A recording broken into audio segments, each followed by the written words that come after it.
Do you ever pour yourself a bourbon, swirl it around, and then start struggling to come up with tasting notes? And perhaps you're also looking for a good Father's Day gift idea.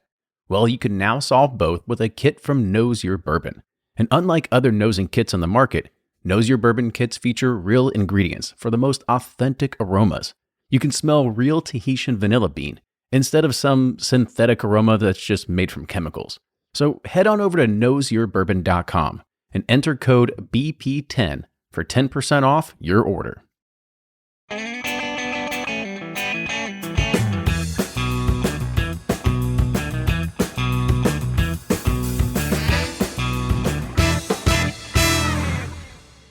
Welcome back. It's another Whiskey Quickie, and today we are looking at the fourth limited edition release from Maker's Mark as a part of their wood finishing series, and this is FAE-02, or what stands for fatty acid esters.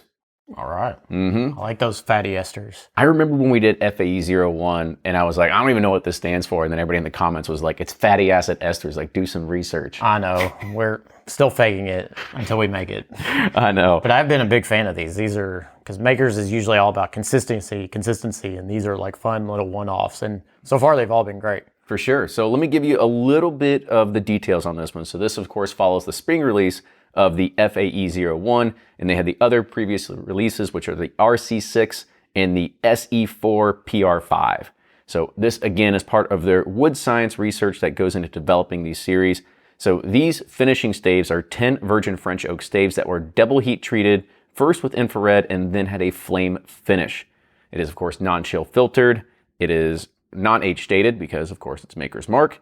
It's 109.1 proof at cask strength, has a $60 SRP, and these will also be included in shipments from the Whiskey Drop, which is their new direct consumer program coming from Maker's Mark.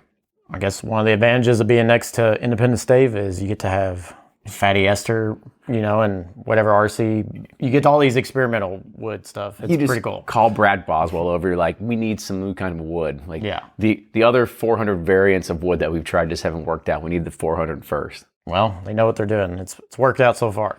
Yep. So let's go ahead and we'll dive in with the nose here. I like it. Yeah, it's got a lot of butterscotch kind of flavors.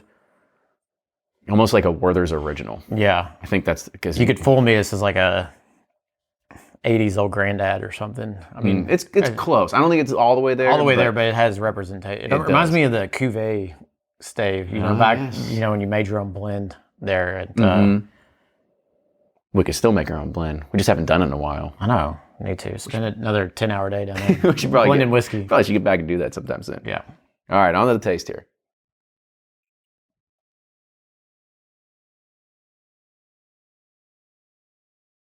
Creamy. It's got some like Coca-Cola flavors. I'd say like a vanilla Coke almost. Like I'd get like a heavy vanilla influence on it as well. Yeah, I like that vanilla Coke, but it kind of has that little like carbonation burn or something, that you get with a cola. I'm liking it. Yeah, I mean it's pretty good. It's solid. I think it's really cool to be able to have a wood finishing series, a limited edition release that, it comes out once and then won't be duplicated again. So I don't know. Let's see how we rate it though. On the nose, where are you at here? Thumbs up. I love the nose. It was reminded me of those Indies National Distillers. It's not all the way there, but it's close. Yeah, it's subtle. It's a little subdued from it and doesn't have that dusty funk, but it has more that caramel and richness that you would find from it. Yep. On the taste. Thumbs up. I really like it. It's very sweet, very rich. A lot of it's viscous, creamy. I like it. It's just a really good all-around Maker's Mark profile on it. Yep. And the finish. Kind of sideways. Well, not kind of. It is sideways. There's so much good on the front and mid palate, and then it just kind of drops off. There's not something there that lingers. I wish some of those notes would stay, but kind of just evaporates. But it's still overall pretty good. I'm kind of with you. And I think it's a great thing to kind of go out there. So if you're a Maker's Mark sort of hunter and like them, definitely go ahead and put this in your profile because this is something that you're probably going to like as it's a little bit different than anything else. It's not something that you can just get directly from a Maker's Mark private select. So definitely a really cool sort of one-off offering for Maker's Mark. Yep. But with that, cheers everybody. That's our review for the Maker's Mark FAE Fatty Acid Esters 02 review. Cheers.